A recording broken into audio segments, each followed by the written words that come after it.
Okay, well, thanks for coming out on the evening, especially considering many of you were just in legal ethics for the last week. Really appreciate it. Come on in. Welcome. Hi. So my name is Susie Dunn. I'm a law professor here at Dalhousie. I specialize in looking at various technical issues from an equality-based perspective. In the last few years, I've been working on a project that's called DIY Digitally Informed Youth. If you want to find out more information about it, and I'll show you the website later, it's diydigitalsafety.ca. So today's mini law presentation is going to be looking at young people and harmful content, a spotlight on technology facilitated sexual violence.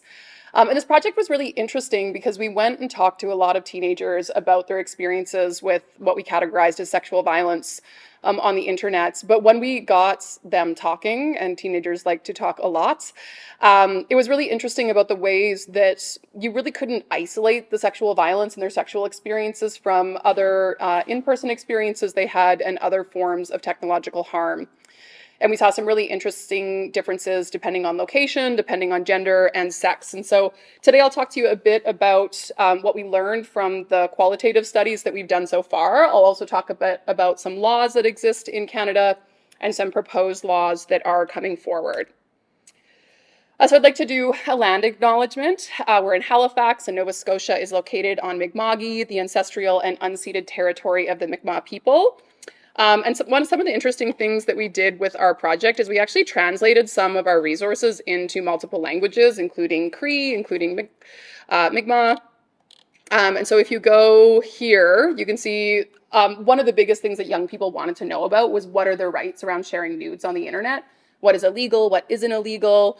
And so we made this really simple, plain language infographic for teenagers. And if you click on here, we made it in 13 different languages. So Arabic, Cantonese, Chinese, English, French, Mi'kmaq, Mohawk, North Baffin, Plains Cree, Punjabi, Spanish, Tagalog, and Western Ojibwe. And so these were some of the more common Indigenous languages in Canada, and then some of the more common languages that people speak as their first language in their homes.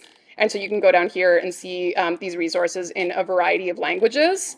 Because a big part of the project is trying to figure out what young people actually need in order for them to have positive experiences online. How can we create content that's actually understandable for them, that is meaningful for them? What information do they want to have? And so we've come into this project really open-minded on what we're going to create. We've been speaking a lot to youth organizations, to young people themselves, to educators, to social workers, to government organizations, lawmakers, about how can we translate what we're learning about teenagers into something that's useful for people who have a genuine desire to actually help youth in the way that they want to be helped.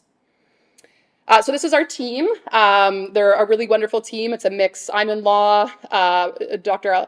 Alexa Dodge is in criminology. Dr. Chris Dietzel is in media studies. And Dr. Caitlin Mendez is one of Canada's leading scholars in online harms and digital issues for young people in sociology and media studies as well. And so we're a team of scholars, researchers, and students. We have an amazing group of graduate students who are doing a tremendous amount of work for us. You can imagine we had dozens of hours of transcripts of teenagers talking over top of each other that they had to then go and transcribe for us. So just a huge shout out to our graduate students team and undergrad students team. And our team just aims to empower young people and provide them with tailored resources so they can have a safe and enjoyable interaction online and offline. So we are definitely not coming into this project suggesting that young people shouldn't be on the internet or that they shouldn't be engaging in any manner sexually online. We recognize that particularly with older teenagers, this is a very normal stage for sexual development. And in the digital era, it's just inevitable that some of those experiences will happen in digital spaces. And so how can we talk to them about how to do that safely, how to do that respectfully? We also prioritize the voices of diverse youth, including those across spectrums of gender and sexuality, as well as Black, Indigenous, and people of color. We partner with young people and youth-focused organizations from across Canada to ensure our resources are equitable, evidence-informed, human rights-based, and youth-centered. And I think this is something that's really important, especially when it comes to regulating digital content. There's a real fear-based and harm-based model that's often used about regulating young people's experiences online. And the work that we do really starts from a focus on what are the rights of young people. And that's the first place that we start at, and then we go from there. And there are some reasons where we need to be concerned about young people's behavior. There are unsafe things that happen to young people that we need to help them with and protect them from. But I think fundamentally, when you're thinking about regulating young people, when you're thinking about educating young people, the first place you need to come from is thinking about young people's rights first. We work with critical stakeholders, including educators, policymakers, lawmakers, to promote digital safety amongst youth and mitigate tech-facilitated sexual violence. And a lot of the policymakers and lawmakers and educators are all coming from a really good place. Like, they really want to help young people. They really want to keep young people safe. But at times we've had to correct myths that they have about young people's behavior, and sometimes inaccuracies about the law, where young people are being misinformed about what their actual rights are. Particularly when it comes to some cases of law enforcement. We're funded by the Social Science and Humanities Research Council of Canada. They gave us a very generous grant to work on this project for 4 years, so thank you very much to our funders. And so our focus groups, the way the project is organized is we started with focus groups. So we met with groups of teenagers to talk to them because we wanted to start off hearing from young people before we decided how we wanted to direct the project. We didn't want to come in. We came in with obviously expertise in doing a lot of research in this area, but we really wanted to hear from young people. How do they describe these problems? What do they think the issues are? So we did these focus groups, and the focus groups, we really sought out groups of people that we know experience harm, but might not necessarily be as statistically significant when it comes to looking at a larger Canadian population. So we also did a quantitative survey where we did use demographics in Canada to make sure we had a representative sample. But for example, in that representative sample, we see very few trans people. We see very few non-binary people because they're such a small percentage of the population. But what we know about the internet right now, particularly for queer and trans people, it's a very unsafe space. And so it was really important for us to talk to those people in those communities. We also actively sought out rural youth. 10% of the students that we talked to and young people we talked to were based in the Yukon, which again, statistically, young people in the Yukon are often very underrepresented. Even when we were in Alberta, Ontario, Quebec, and Nova Scotia, we made sure that we went out to rural communities. We tried to speak to a diversity of youth. We went to queer and trans youth centers. We went to youth centers that are primarily have young people who are from immigrant families, large populations of Muslim families. And then we also sought out some groups, particularly for their specific demographics that are a bit more standardized. So we talked to young people who are in sports teams. We talked to young people who are in cadets. But you can see from our demographics here that we have in our focus groups, it is really leaning more towards groups that we know experience specific types of harm. So you can see we have 6.2% non-binary youth, 6.2% trans youth. That's much above the population that you see in the Canadian population. We interviewed many lesbian, gay, bisexual youth. Half of our population that we spoke to was rural. And we had a large diversity of race and ethnicity, still largely white young people, because that is the predominant racial makeup, especially in rural communities in Canada. But you can see we had significant input from First Nations and Indigenous youth, from Black and African Canadian youth. And that was something that we actively tried to do. We actively built relationships with these communities in order to be invited in. And when we asked to do these focus groups, we also said we don't want to just come in and take information from these young people. Like, we want to exchange, like, what can we give back? And so we've been going back into many of these community centers and providing helpful digital education workshops. We've been asking them what types of infographics they want. We've really been taking the lead on that. If they have issues in particular that their youth are dealing with, we're open to have conversations with them. And we really want these relationships to be reciprocal. And in some cases, the young people that we've been working with are really curious. Like, they want to know what's happening with their data. They want to know, they've never really been involved in an academic study before. And so even just coming back to some of the youth organizations that we've worked with and just sitting down and saying, like, this is what we're doing with your data. This is the stage that we're at in the project. This is what we're going to write. This is how you're helping us and helping other young people. It can be a really positive and empowering experience for them. And we tried to have things be arts-based and informal as much as possible in the focus group activities. So this first one that you can see down here, we had little kind of tiles that had different social media logos on them. And then we had different ones that had different emojis. There's the hearts, there's the eggplant, which some knew what that meant, some did not know what that meant, but we just kind of let them go with it. And they had mixed emotions. Some people had, some apps were really great for them. YouTube was generally quite positive for young people. They often, if they were having a hard time on Snapchat or Discord or wherever they were, one of the ways that young people really make themselves feel better is to go onto YouTube and just watch videos of stuff that they like, whether it be cooking or puppies or whatever. YouTube, even though sometimes it has been criticized for incentivizing extremism, a lot of young people find that as a really positive and soothing space to be, where other spaces like gaming spaces and other social media spaces had real mixed emotions for them.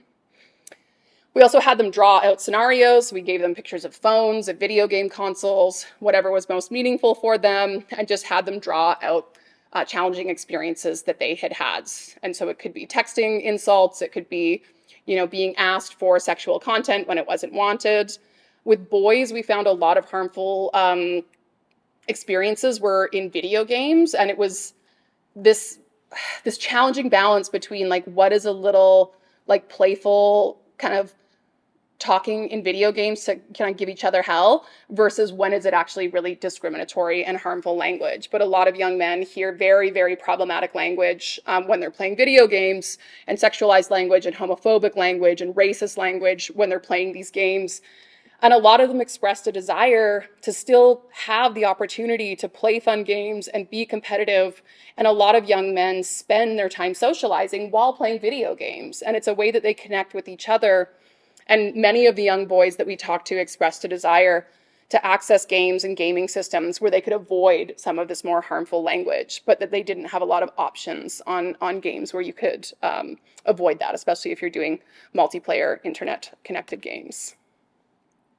And so for our preliminary findings, some of the things that we found was that experiences are significantly shaped by identity and personal interest. So when we were talking to girls, a lot of the harmful content that they experienced was sexualized content, being asked for sexual images, being pursued by people they didn't want to be pursued by. When we talked to Black and Muslim girls, we found a lot of racism. We found a lot of Islamophobia, a lot of xenophobia. Queer youth children were often targeted because of their sexual orientation. And you would see things like young people would take photos non-consensually of other teenagers in their school and then post content if a person about a person's weight or about their sexuality. So there's also this sense of constantly being monitored and not being able to act freely in your life and always being a bit afraid that someone's recording you. But the harms were really linked to personal identity. So we found that there was no, like when we've talked to governments and we've talked to police, they say, what are the harms that young people are facing? And the answer is it really depends on who it is. And it depends on what the person's identity is. And if you know some of the identity factors of a young person, we do start to see trends. But from youth across board, we saw very few common trends. In some places that we went to, the primary harms that people were discussing were being kind of pressured into getting into physical fights and then having those physical fights recorded and posted on social media pages. And then sometimes those recordings of fights would come up again later, years later, where the person would be mocked for not being a good fighter and being a loser. Where in many other schools, we didn't hear that. We heard very different types of harms. For boys in particular, Algorithms are fueling a lot of harms. Algorithms are fueling a lot of harm. So young people, especially young boys, are finding that when they are looking at social media content where an algorithm is making some decisions about what it is they're looking at, a lot of young men are seeing very violent content. So they're seeing pictures of car accidents, they're seeing beheadings, they're seeing really graphic sexual content that's coming across their algorithms, even though they have identified themselves as young people. For girls, a lot of the algorithmic harm is more around body image, like being showed a lot of diet content, being showed a lot of content that's critical of their bodies. There's a real sense of perfectionism that exists out there. You see this with all the skincare trends and various trends that you're seeing. You know, children who are 8, 9, 10 years old feeling like they need to use retinol creams, but the algorithmic content that's being pushed at them is impacting their well-being, and they don't know what to do about it. Like with the gore content, we were asking boys, you know, like, what do you do when you see like a beheading that you don't want to see come across your screen? Like, do you report it? Do you do anything about it? And they say, it's just so often. What do you do? So they just scroll by. There's a real sense of kind of nihilism around this and apathy around feeling like there's not much they can do. There's also no one-size-fits-all approach. When we were talking to young people about what they wanted for responses, there was a real mix of responses for what they wanted. Some people wanted more institutional interventions from parents and police and teachers. Some people wanted a lot more anonymous reporting, being able to speak out but not having to be the person identified. So there was a lot of concerns about being the person who's like ratting the friends out and getting things making things worse and getting in trouble for being the person who told. And so the one commonality that we did find, a lot of young people want anonymous, non-judgmental, confidential supports where they have a little bit of control. So one of the reasons they're not talking to their teachers, they're not talking to their parents, is because when they say, you know, my intimate image is being spread around school, sometimes parents really overreact in a way that makes the child feel like they're losing control, even though it's a serious situation that should be dealt with. But that sense of loss of control really limits young people's desire to seek more institutionalized supports. They also found fear-based approaches did not work, like telling young people to be afraid of social media, you know, saying that your life is going to be over if a nude image is shared of you. It was much more helpful for young people to be aware of their rights and responsibilities, both themselves and the young people that they share their lives with. But these very fear-based messaging saying, don't be on the internet, you're going to get targeted, you're going to get lured, you're going to have your images released. It reminds me of the old abstinence-based sexual health training that you'd get that says, like, just don't have sex and you'll be fine, which we know is ineffective. It's better for young people to know about their sexual health, to know about their sexual rights, and to know how to be able to communicate those rights and desires in a healthy, age-appropriate way. So the next phase of our study, we're doing this nationally representative survey of youth aged 13 to 18, which is the age that we're looking at for all of the research. Still, we've collected it at this point. It's still being analyzed. But once it comes out, we'll have statistics on both experiences that people have, but we've also asked people about perpetration. Because what we see with youth is that you often don't have a really clear separation of victim and perpetrator. Often people will be causing harm to each other, you know, especially if it's coming to like sexualized name calling or other types of bullying behavior. You'll often see it being reciprocated in challenging ways. But we're really interested in understanding, you know, how many people are perpetrating these types of harms and then who's witnessing it. We want to know where do they and don't they go for help. So we've asked people, have they experienced this variety of sexual harms online? And if they did select one or some, we say pick one that you think was one of your more challenging experiences. And then we followed up with a series of questions asking them, who did you go to for help? Did you go to a friend? Did you go to a teacher? Did you go to the police? And then we asked them, was that help effective? So not only did you go for help, but did you actually find it helpful? We asked them about which platforms they find most problematic, where most of the harmful content occurs on. We've asked about young people's understanding of the law because we really have found that young people are misinformed about the law. Some things that are legal, they really think are illegal. Some things, like certain things like deepfakes, they really think that they are illegal, but they're only protected by law in certain areas of Canada. And then they're often told that if they take even one nude photo of themselves, that they're creating child pornography and that they could go to jail, which is incorrect. They have, under the private exception rule, under Canadian law, young people can take nude photos of themselves as long as they keep them to themselves and their partner. And that the sex is consensual and legal in age in Canada and not exploitative. And then also acting about the impact of social media on youth's quality of life, because so often you hear there's so much messaging that social media is always bad for young people. And, from the data that we're collecting, it's a mixed bag. Some social media is really useful for young people. I talked to a person who was up in a rural community, and they were saying they don't have a lot of friends in the small rural community that they live in, but they were very popular online and they had a massive following. They were a really creative person. And they had this extremely wonderful group of people in this digital space that they didn't have in their physical life in the small community that they lived on. And so the social media was a lifeline for that person, where other people, that same person also had a lot of negative experiences online as well, too. But it's a real mixed bag. And you see this push right now. You see in countries like Australia banning social media for young people.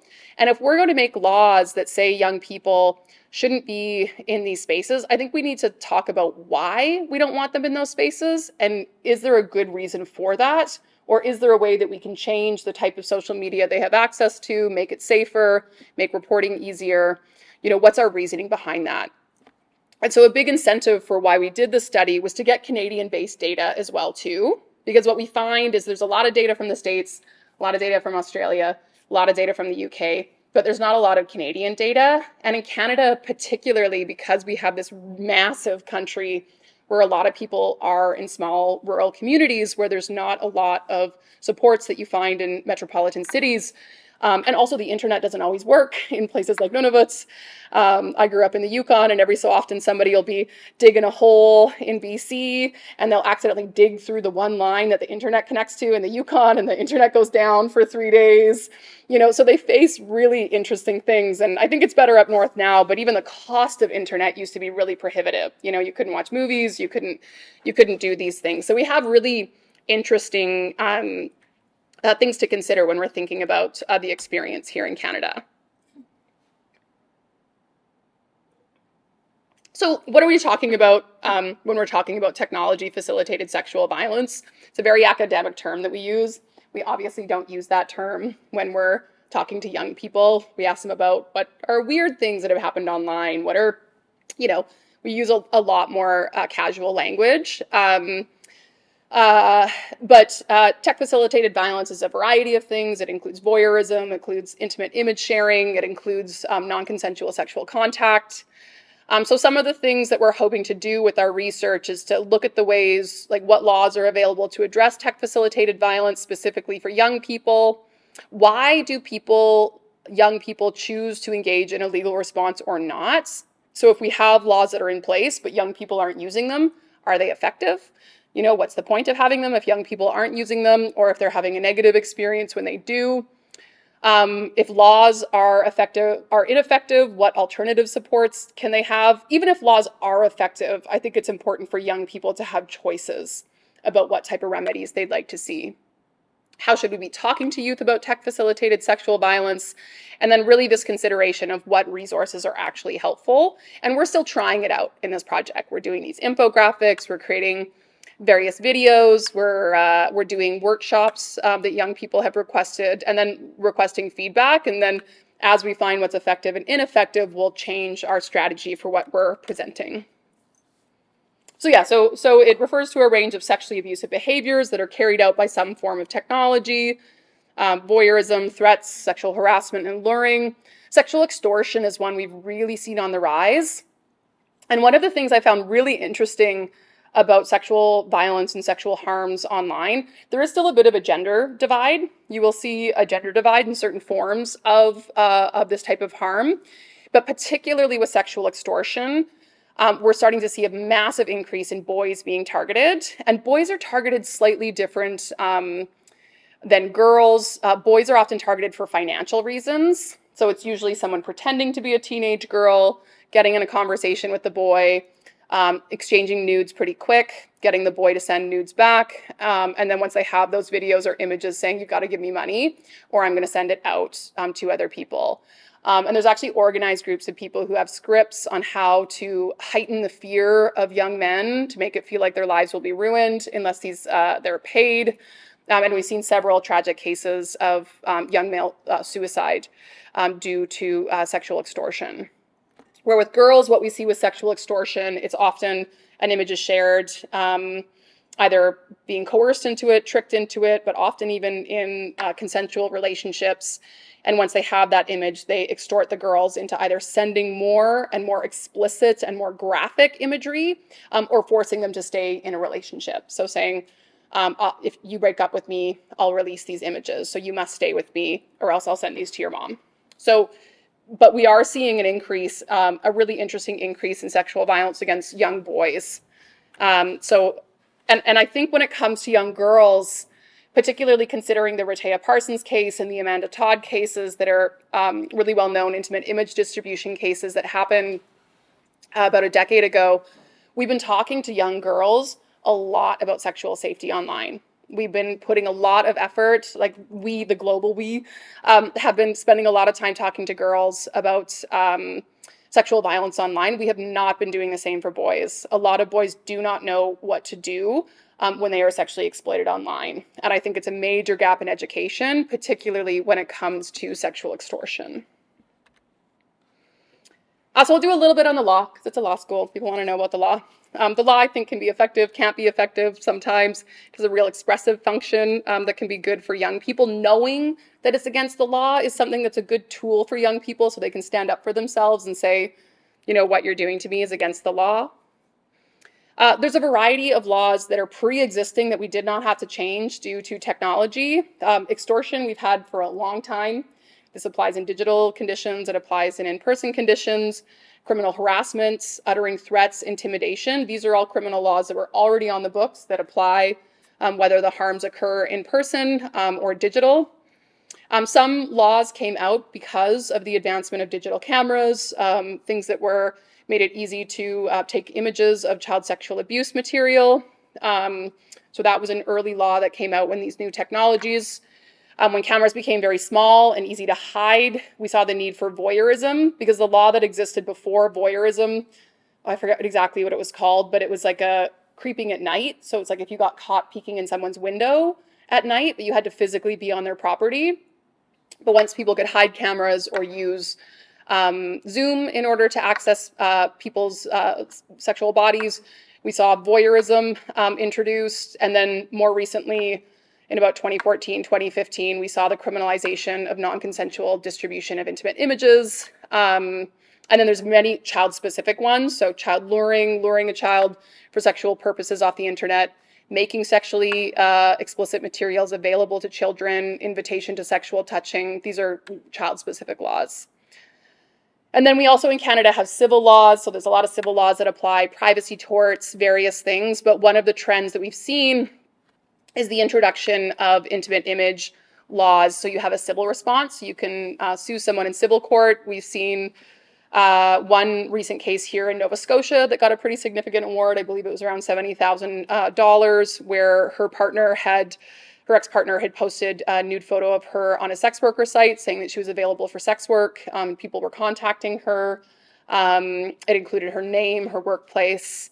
It was a pretty disturbing case. And so that would have been filed here in Nova Scotia under our Cyber Protection and Intimate Image Act, which is actually quite broad compared to other provinces. We include things, not just intimate images, but harassment, impersonation, other forms of bullying. We have quite a broad law here in Nova Scotia. We also legislated an organization called CyberScan. Who's heard of CyberScan?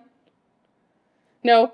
needs to be advertised better. Cyberscan is a body that has existed for many years, where people who experience online harms can get legal and non-legal information and supports. And it's something really unique to Nova Scotia. There's a similar one in Manitoba called the Canadian C3P, Canadian Child Protection.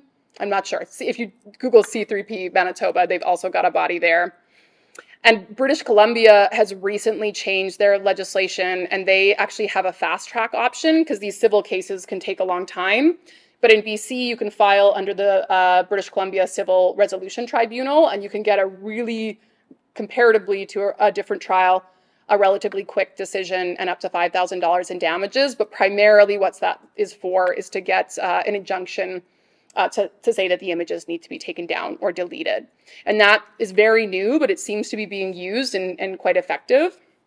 But the civil laws across Canada vary quite a lot province to province. One important difference is that only some provinces include deepfakes or fake images.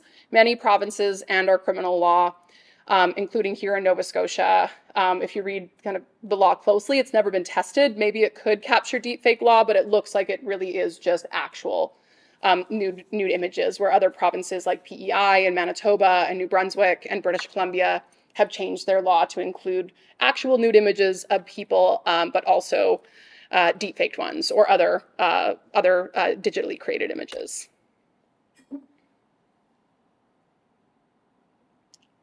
We don't know what's going to happen with these laws that are proposed because we don't know what's going to happen with our government, so they may go nowhere. But there's been a lot of really interesting debates around what we should do. And two areas of law that governments seem to be quite comfortable regulating when it comes to internet regulation are children's safety and sexual content. And so you see a lot of laws being brought forward. Bill S-210 is an act, it's out of the Senate. It's an act to restrict young people's online access to sexually explicit material. It's quite a controversial bill, but basically anyone who's making sexually explicit material, which is quite a broad definition, is guilty of an offense unless they're implementing some sort of prescribed age verification tool. There are some exceptions for legitimate explicit images for science, medicine, education, and the arts. But one of the challenges with age verification, which I think there are some interesting and important conversations to have about young people accessing pornography online. But in order to have age verification, one of the things that is likely required is that then anyone who wants to access pornography online would somehow have to be digitally verified, which we don't know what technologies would be used. It's not clear from the bill what's expected, but many of the technologies either require some sort of providing your identification, having some sort of some places are using facial recognition technology to guess age. There's a variety of things that come in.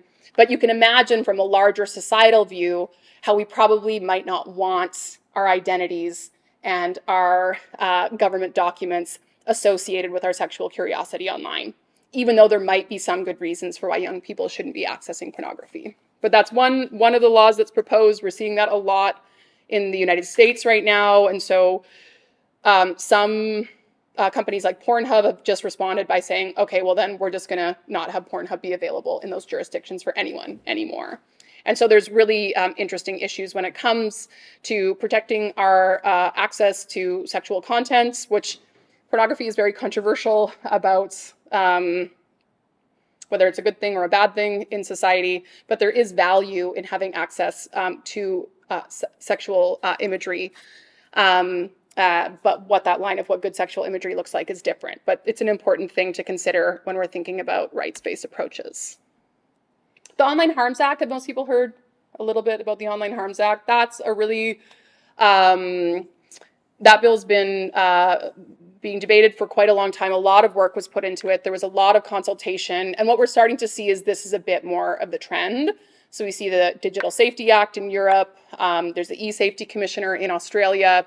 And what a lot of these laws are proposing to do is to create government-funded bodies that assist people, that encourage social media companies to have better content moderation policies to mitigate harms that they might cause.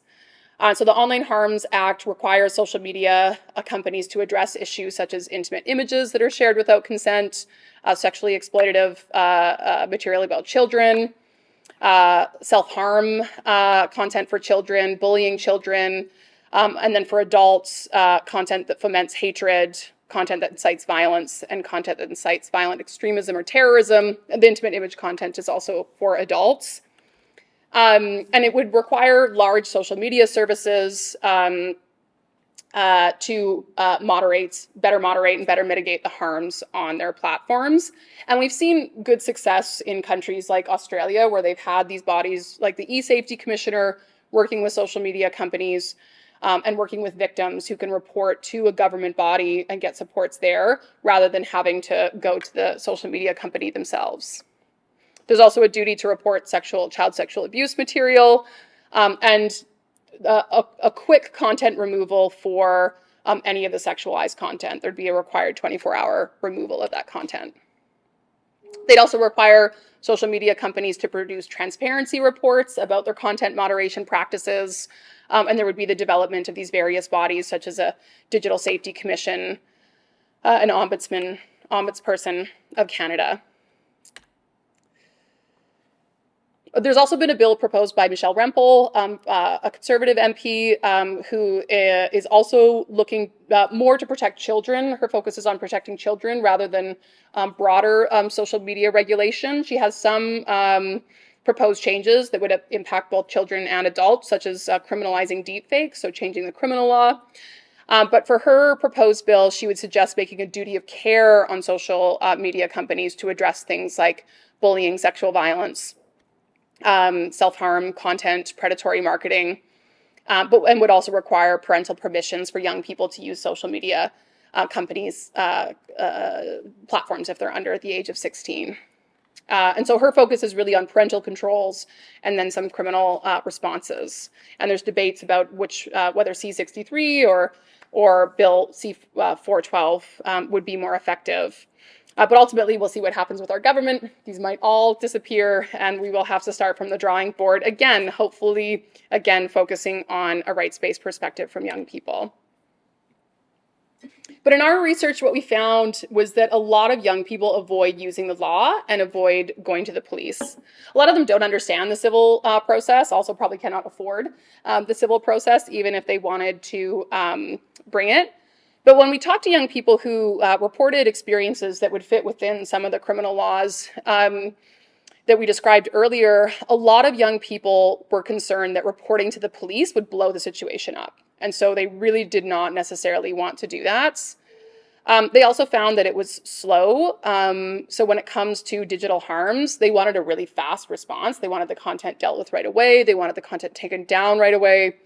But just the reality of law and our respect for due process, legal responses are slow. And so they're not really well suited to address digital harms. There's low reporting rates due to a fear of discriminatory treatment. So we heard this a lot, particularly in racialized communities that we were speaking to, where within their communities they had heard of negative experiences of engaging with the police, so didn't want to participate in that process. They wanted to be educated and get the content deleted. They didn't necessarily want to criminalize their peers. And they had the feeling in some cases, it was interesting, in some cases they said, we're worried this is going to blow up. And in other cases they said, you know, we've told the police, we've told our parents, and nobody did anything. So why bother, right? So this kind of mix between apathy and fear. But overall, we heard that legal responses were the least common form of response that young people sought out or engaged in when they were dealing with these types of harms. So alternative supports that are most wanted and are currently most used. Technological supports were really commonly used, blocking people, reporting content, using various tools to create alternate accounts so that they could have safer spaces. Choosing really specifically what kind of technological communities they spent time in. But they also wish they had more options that were a lot more flexible and nuanced, where they could have different forms of technological support. They wanted emotional support. A lot of the time they found that when they told people, they often got in trouble, even if they were the one who was targeted.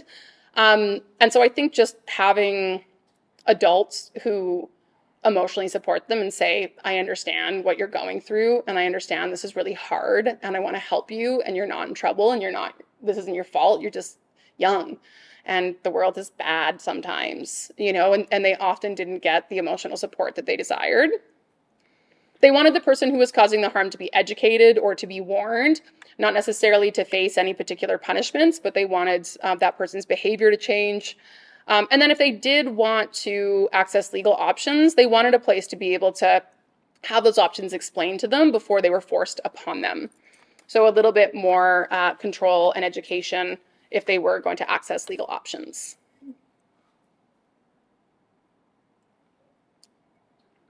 So what we learned about so far, and again, like even though we've talked to quite a few people, we talked to about 150 youth in 27 focus groups, we learned a bit about how to talk to youth about tech-facilitated violence that we think is helpful.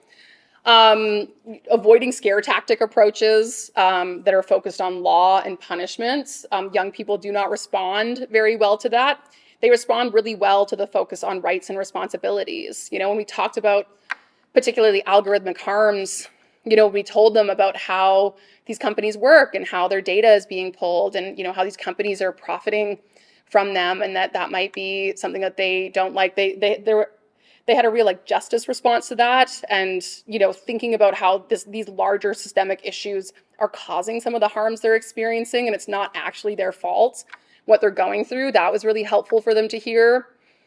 A lot of cyber safety education that they get in schools is really victim blaming and shaming, saying do not take nude photos of yourself, do not talk to people you don't know on the internet, do not use this app, do not use these things. And it wasn't very helpful. We also found sometimes they were given a lot of cybersecurity tips and things that don't really work amongst communities of youth and communities of young people. Overemphasizing the dangers of tech gave a hard eye roll. A lot of young people feel like they know and understand that technology is a lot better than the adults in their lives. And in some cases, I think that is very true. But when there was this overemphasizing that, your phones are going to rot your brains and you guys don't know how to have joy anymore. And when I was a kid, we always played outside and you guys are ruining your lives.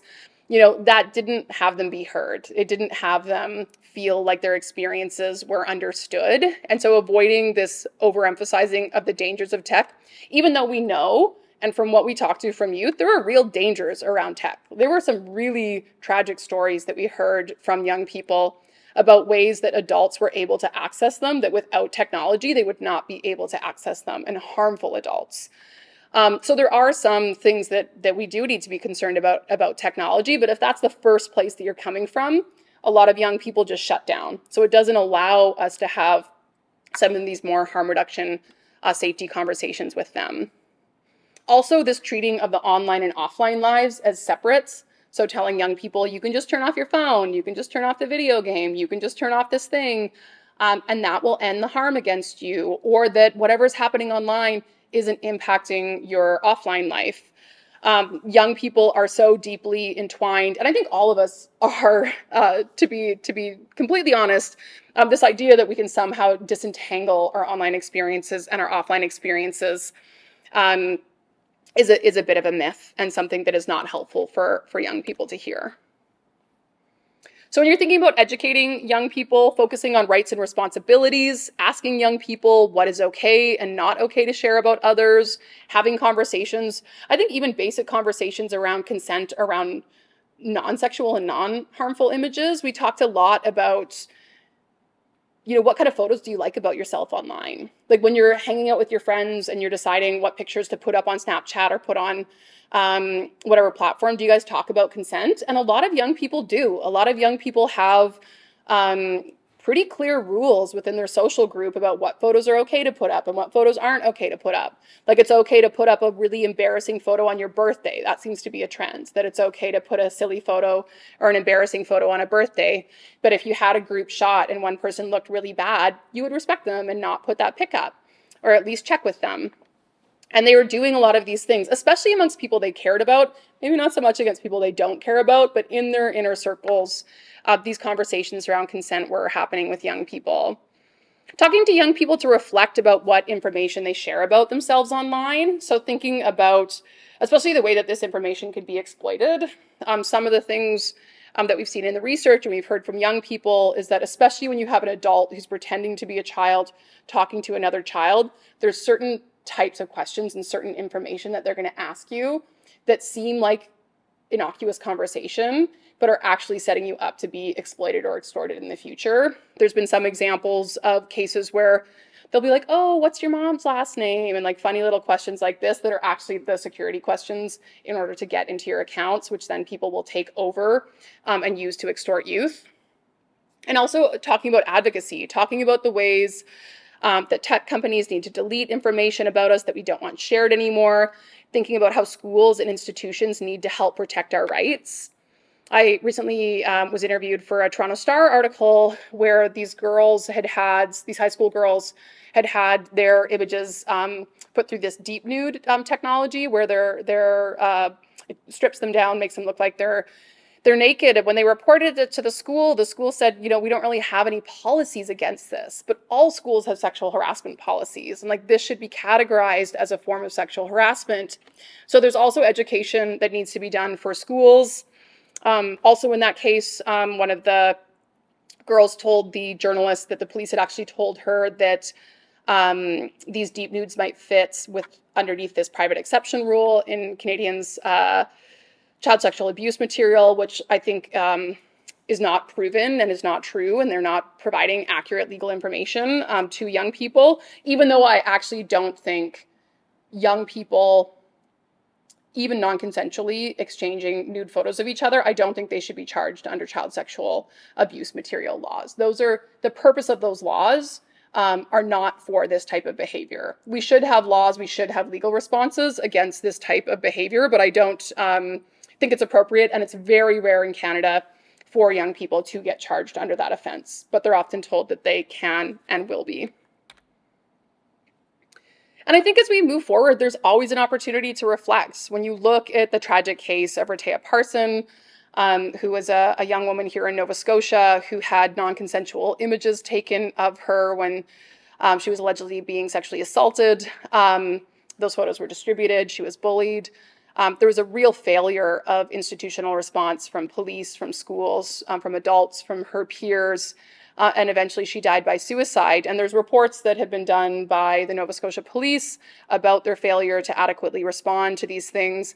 There wasn't laws that addressed non-consensual distribution at that time.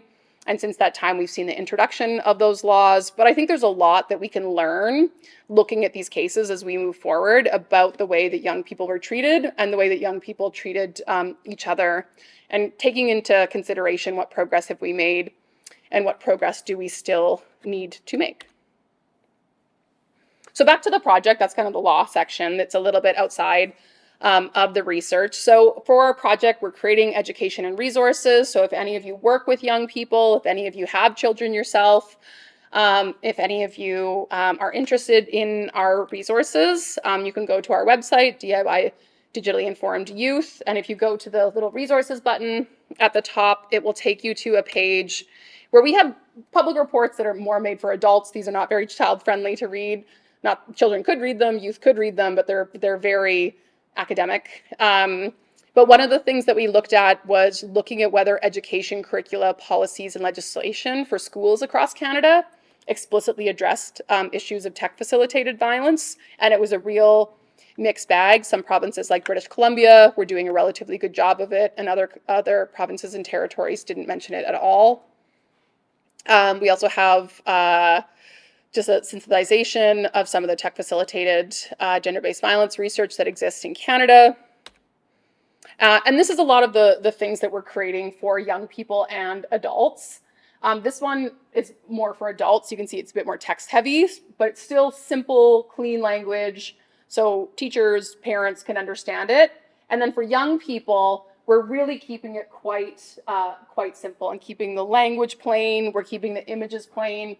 But here, this explains the private exception rule for young people. So in Canada, we had a decision in 2001 that talked about this concept of a private exception rule for child sexual abuse material. So On the books, any nude or sexualized images of young people for sexual purposes is considered a form of what is right now called child pornography, but is likely going to be changed to being called child sexual abuse material under the criminal code. But there's an exception for if you are making something yourself, making a drawing, making a story, that would technically be considered child pornography, and you keep it to yourself, there's an exception for that. And in that decision, the Supreme Court of Canada specifically talked about the rights of youth to develop sexually, including through taking photos of themselves, taking photos of their sexual partners.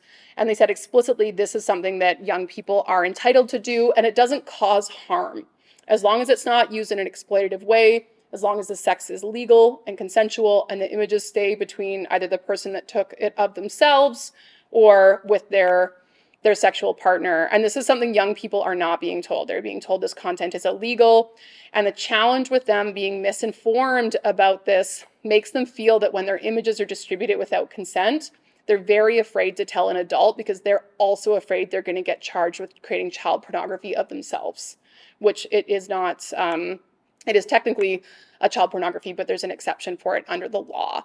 And by misinforming young people about the law in this way, it limits their help-seeking behaviors. So we've tried to create really simple things that can be put up in youth centers. We've given this to many youth centers. There's printable PDFs. We're also able to provide copies if people want some. And then also trying to create some posters and messaging that really is less victim blaming and more emotionally supportive, to say, you know, we're sorry this is happening to you, and helping people think about different ways to respond. We've kind of got tips and tricks on how to respond if that has happened. We've got one specifically on sexual extortion because we've seen a significant increase in sexual extortion cases. As we said before, men and boys are more likely to get extorted for money, girls for more images, but there's been real significant consequences for this. And so we provide information on what sextortion is, what are the best practices on what to do, which is to immediately stop talking to the person. Immediately. Like if someone is trying to sexually extort you, they may still send your images. There's nothing you can do about that, but by continuing to engage with them, and once you give them a little bit of money, they're going to ask for more. Once you give them a more graphic image, they're going to ask for more. And so the best practices really are to stop communication with a person who's trying to extort you. And then we also provide information on various helplines that are youth-focused, that are available in Canada. Yeah, these are the apps where a lot of sexual extortion happens: Snapchat, Instagram. And we've written some information on this. And the next thing is just also trying to give youth the best information on where to get help. The Kids Help Phone in Canada is free. It can be anonymous. Again, that's something that's really important to young people. It's a really good service that's available. C3P, the Manitoba group, made this website called Need Help Now. So if you're under 18 and your nudes have been shared online, this is a really helpful resource for young people to figure out how to get content taken down, knowing what your rights are, knowing if you want to report, how you can report either both legally to police or to social media companies. And it's very youth focused. It uses very empathetic language. It's a really great website. In Canada in general, if you're interested in just tech-facilitated harms in general, Tech Safety Canada, it's techsafety.ca, is an amazing website. They provide all sorts of information on everything, like how to collect digital evidence. So if you've been harmed, like how do you take screenshots? How do you video record? How do you record audio? Not just on how do you do that to capture the content, but also if you do want to pursue a legal response, how you need to do that so it will actually be admissible in courts and will provide the proper identifying information that you need. It gives really plain language overview. This is for adults, it's not for children. Children could look at it, but the language is more complex. It's not made for teenagers as much as the other sites are, but it's an incredibly good resource. I worked with Rhiannon Wong on this project for a very long time, and it's just a really excellent project. There's Project Anarchid, which is helping people reducing the availability of child sexual abuse material. So it's a place to report that type of material. And so if a child's image has been released without consent, these are places where you can report it to, and that will help get that content taken down. Because one of the challenges, especially with child sexual abuse material and nude images of young people, which is where this risk factor comes in, is that there's a real demand for it online. And there's a lot of people who do mass collections of either non-consensual intimate images of children and child sexual abuse material. So these companies and organizations can help process images. They'll often do something that's called hashing. So if an image of a child or a young person is being shared on the internet, they can create basically like a string of numbers to identify that image, and then can search for it in other kind of known databases or websites to help get that content removed. There's a digital first aid kits. These help people better understand how to protect themselves. So these are also great for adults, help you kind of pre-plan on how to be safe online. And Media Smarts, if you are interested in anything to do with young people and technology, Media Smarts is Canada's leading founding digital media literacy center, and they have extraordinary resources. Every so often we think, oh, we should make this resource, and Media Smarts has already made it. They are wonderful. For people who have children and are wondering, how do I speak to young people about these types of issues, Project Shift, which is a part of the YWCA, and Media Smarts made this guide for trusted adults. It's focused on girls, again, with this real focus on female education, where I think we need to expand that out more. But it's a really helpful toolkit on how to talk to young people, how to build trust in your relationship with children in order to encourage them to share information with you when they are being harmed, and how to talk to them about the best ways to stay safe online. So yeah, if you want to know more, this is our websites. Alexa Dodge, who's on the team, also did a really interesting review of Cyberscan, that body that exists here in Nova Scotia. And one of the things she found was that even though Cyberscan was originally designed to very much be a legal supports organization, ultimately what most people wanted was technological and emotional supports. A small group of people did want legal supports, but even though it was meant and designed to be a legal support team, they actually end up doing much more technological and emotional supports than they do legal. Great, so that is that. Thank you very much for coming. We'll probably turn the recording off because I find it's best for these types of topics to just have free flow for the Q&A. So Bruce, you can flip that off, and then if anyone has questions, I'm happy to answer them. Thank you. Yeah. Somebody's got to start the clapping.